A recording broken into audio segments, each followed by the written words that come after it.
சரி வா. சரி எடு. வேற ஹேங் ஆகுது. முடிஞ்சிருச்சா? போலாமா? இல்ல செல்ஃபி சரிப்பட்டு வர மாதிரி தெரியல. டைமர் வச்சிருப்போம். Okay ready. அது ஒரு பதட்டத்துல கவனிக்கல.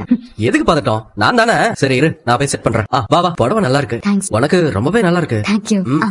சரி ஓகே. ஏய் எதுக்கு அழுத்துக்கிற? ஒண்ணும் இல்ல. ஏய் இரு இரு, அம்பிட்டு தானா? அப்புறம் வேற என்ன இருக்கு? இரு, என்னோட போன்ல போட்டோ எடுத்துக்கலாம். வா. அம்மா அண்ணனுங்க வந்துட போறாங்க. அவனுங்க சொந்தக்காரங்க கிட்ட எல்லாம் பேசிட்டு இருப்பானுங்க, இப்ப வரமாட்டானுங்க. அந்த பக்கமா போலாம். நல்ல வெயில். அங்க பாரு.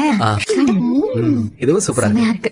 ரொம்ப அழகா இருக்காங்கல்ல. வேறாண்டி, அம்மாச்சி. என்ன நடக்குதுங்க?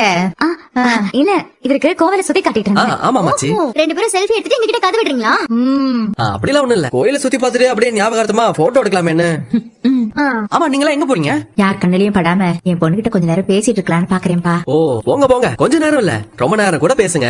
யாரும் வராம எந்த பிரச்சனையும் பண்ணாம நான் பாத்துக்கிறேன். பாத்தியா என் தங்கம்.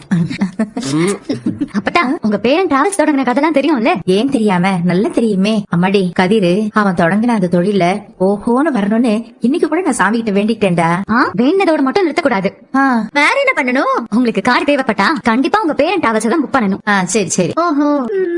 அப்பதான் உங்களுக்கு நான் ஃப்ரீ. வீட்ல இருக்கிற மத்தவங்களுக்குலாம் 20% டிஸ்கவுண்ட்.